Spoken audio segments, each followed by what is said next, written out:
여러분은 열대 지역의 관광을 안내하고 있는 생물학자이자 야생동물 연구원이에요.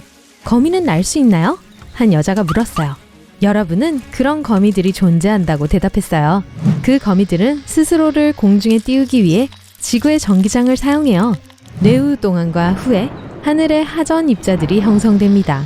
거미들은 나무나 높은 풀잎에 올라가서 거미줄을 풀어요. 이 거미줄이 공중의 전기장에 달라붙어 거미들을 하늘로 떠올리죠. 거미들을 매우 높이 그리고 수 킬로미터 멀리 날 수 있어요. 다른 거미들은 거미줄을 사용하지 않고 날 수 있어요. 엄밀히 말하자면 나는 게 아니라 공중을 활공하며 착륙지를 선택하는 거죠. 거미들을 나무를 오르고 뛰어내려요. 공중에서 비행하는 동안 조종하기 위해 앞다리를 뻗어 놀라운 정확도로 선택된 지점에 착륙해요. 근데 거미들은 날개는 없죠, 그쵸? 다른 소녀가 물었어요. 소녀 목소리로 들리나요? 어쨌든 해볼게요. 그 소녀와 다른 관객들이 걱정하는 것 같아 보여요. 여러분이 웃어요. 당연히 없죠. 이때 머리카락이 곤두서요. 목 뒤에서 약한 돌풍이 느껴지면서 이상한 윙윙거리는 소리가 들려요. 돌아서 보니 작고 검은 눈과 길고 얇은 다리를 가진 회색 거미가 얼굴 바로 앞 공중에서 정지해 있는 걸 발견했어요. 이 거미는 공중에 작은 흰 날개의 도움으로 공중에 떠 있어요. 잠자리만큼이나 빠르게 퍼덕거리며 엄청난 속도로 하늘로 날아가요. 여러분이 방금 알려지지 않은 종의 거미를 보았다는 걸 깨달았죠. 그러다가 주변에서 다른 나는 거미들을 발견해요. 모두 크기와 모양이 다르지만 다 날개가 있어요. 관광객들은 겁에 질려 흩어지지만 여러분은 공중을 나는 절지동물의 현혹이 되죠. 갑자기 그 중에 브라질 방랑거미가 있는 걸 보게 돼요. 세계에서 가장 독성이 강한 거미 중 하나죠. 이제 여러분도 겁을 먹고 천천히 물러납니다. 도시에 도착하자 사람들 모두가 공황 상태에 빠진 걸 볼 수 있어요.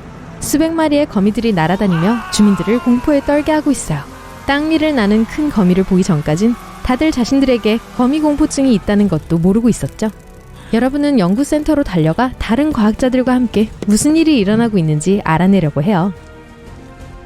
여러분이 거미를 몇 마리 잡아 용기에 넣어요. 다음날 이 생물들을 연구하고 중요한 발견을 찾아내죠. 모든 거미는 일생 동안 털갈이를 해요. 안쪽에 있는 몸은 자라고 있지만 외부 껍질인 외피 골격은 자라지 않죠. 그래서 허물을 벗어야 하죠. 거미가 어릴수록 더 자주 탈피를 하죠.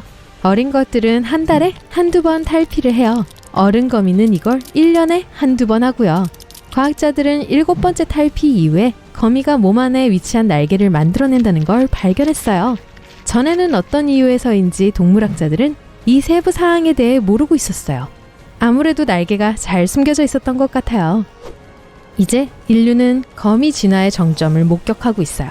거미들은 수백만 년 동안 날개를 키워왔고 이제 날개를 사용할 수 있는 이때 그 순간이 왔죠.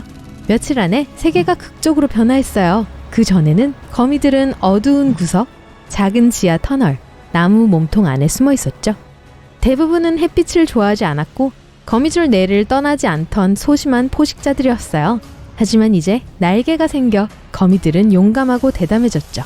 아무래도 힘을 느끼고 인간들에게서 오는 공포의 냄새를 맡은 것 같아요. 거미들은 무리를 지어 모여 모든 건물과 도로에 거미줄을 쳐요. 공무원들은 거리에서 거미줄을 제거할 시간이 없어요. 또 다른 문제는 거미가 모든 사람들을 공격하고 문다는 거예요. 이제는 어디를 가던 집을 나서기 전에 보호복과 헬멧을 착용해야 해요. 거미들은 자신들이 이 행성의 진짜 주인인 것처럼 행동하죠. 여러분은 이게 그렇게 무서운 게 아니라는 생각을 해요. 날개가 있다 해도 거미들은 작고 파리와 다른 곤충들만 먹거든요. 하지만 어른 손바닥만한 털 많은 타란툴라가 하늘을 가득 채운다고 상상해보세요. 멀리서도 그 날개 치는 소리가 들릴 거예요. 이 소리를 다른 것과 헷갈려 할 수 없을 거예요. 큰 거미들은 다른 곤충들처럼 얇고 투명한 날개를 사용해 날 수 없어요. 이 거미들의 날개는 박쥐의 날개와 닮았죠. 이 거미들은 한 번도 큰 무리를 지어 살아보지 않았습니다. 하지만 지금은 세계 지배란 공동 목표가 이 거미들을 단결시킨 것 같아요. 거미들의 수가 매일 증가하고 있어요. 날거나 기어다니는 거의 모든 곤충들을 잡고 있죠. 그 전에는 절지동물의 개체수는 새, 작은 육식동물, 그리고 다른 생물들에 의해 통제되었어요. 처음에 많은 새들은 점심이 이리저리 날아다니니까 엄청 좋아했죠. 하지만 독거미가 너무 많아지자 점점 무력해졌습니다. 대자연의 삶의 주기가 흐트러졌어요. 전 세계 벌의 수가 감소해서 인류에게 경고음이 울리고 있어요. 벌은 지구상에서 가장 중요한 생물 중 하나예요. 벌이 사라진다면 지구상의 거의 어떤 식물도 과일과 씨를 생산해낼 수 없을 거예요. 하늘에서 곤충을 사냥하는 거미는 그물로 물고기를 잡는 어부 같아요. 바로 공중에서 거미는 커튼처럼 몸에 매달린 두꺼운 거미줄을 만들어요. 그 다음 거미는 몇 시간 동안 움직이지 않고 하늘에 떠 있으면서 곤충들이 거미줄로 날아들기를 기다리죠. 깡충 거미같이 거미줄을 치지 않는 종들은 놀라운 속도와 정확성으로 먹이를 잡을 수 있습니다. 이 거미들에겐 인간을 능가하는 완벽한 시력이 있어요. 멀리서 이 거미들이 먹이를 보게 된다면 재빨리 그 위로 뛰어들죠. 이젠 날개가 있으니 훨씬 더 빨라졌을 거고요. 거대한 거미줄이 고층 건물의 지붕을 덮어요. 사람 한 명이 그 안에 갇힐 수 있을 정도로 두꺼운 거미줄을 만들기 위해 수십만 마리의 거미들이 모여요. 비로부터 자신들을 보호하기 위해 이들은 거미줄로 만든 방수 캐노피를 만들죠. 너무 강력해서 여기서 마치 트램폴린에서 뛰는 것처럼 뛸 수 있어요. 큰 동물들도 집에서 멀리 나가는 걸 두려워해요. 곰, 사자, 늑대, 표범, 하이에나, 그리고 다른 포식자들은 파닥거리는 소리가 다가오는 순간 최대한 빨리 도망치죠. 많은 거미들이 거리에 주차된 차 안에 정착해 그곳에 둥지를 틀어요. 불과 며칠 만에 그런 차는 거미줄에 감싸진 하얀 고치처럼 변해 내부는 수백만 마리의 작은 거미들로 가득 차게 되죠. 그래서 많은 운전자들이 차에 캐노피를 덮고 식초를 뿌려댑니다. 거미에 대처하기 위해서 사람들은 소위 하늘거미라고 부르는 특별하게 하늘거미들을 위해 만들어진 방충제를 뿌려요. 이게 처음에는 도움이 되었지만 몇 주 만에 거미들이 이 물질에 면역이 되었어요. 생물학자들은 실망감에 어깨를 움츠리죠.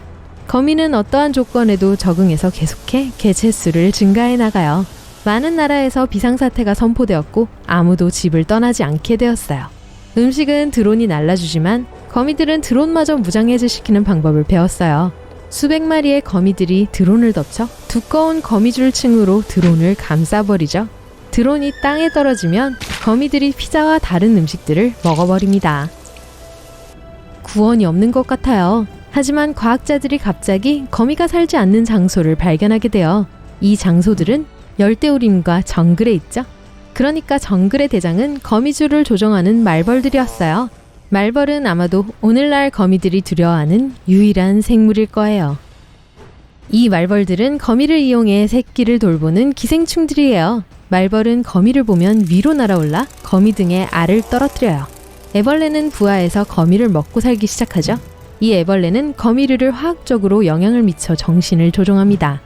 거미는 이상한 패턴과 모양을 가진 독특한 거미줄을 짜기 시작해요. 이 거미줄은 기생충이 자라기에 안전한 장소지요. 그 다음 유충은 거미를 떠나 거미줄에 매달려 고치를 만들어요. 안에서 말벌로 변해 다른 거미를 찾기 위해 날아갑니다. 과학자들은 이 말벌 군락을 번식시킬 인공 테라리움을 만들어요. 매일 사람들은 수십만 마리의 기생충들을 하늘로 방출하고 거기서 기생충들은 거미를 만나죠. 곧 거미류들이 줄어들기 시작해요. 등에 말벌들의 알들이 등에 달라붙어 저항할 수가 없게 됩니다. 자연의 균형이 돌아와요. 벌과 다른 곤충들의 개체수가 회복되고 있어요. 거미는 몸에 기생하는 기생충들 때문에 더 이상 날 수 없어요. 그렇게 얼마 있다가 날개를 사용하는 법을 잊어버리고 다시 땅 위를 기어다니기 시작하죠. 그러다가 새로운 문제가 생겨요. 기생충이 너무 많아지고 있어요. 하지만 이번에는 새들이 사람들을 구하죠. 새들이 말벌의 수를 줄이고 다시 열대지방으로 몰아냈어요.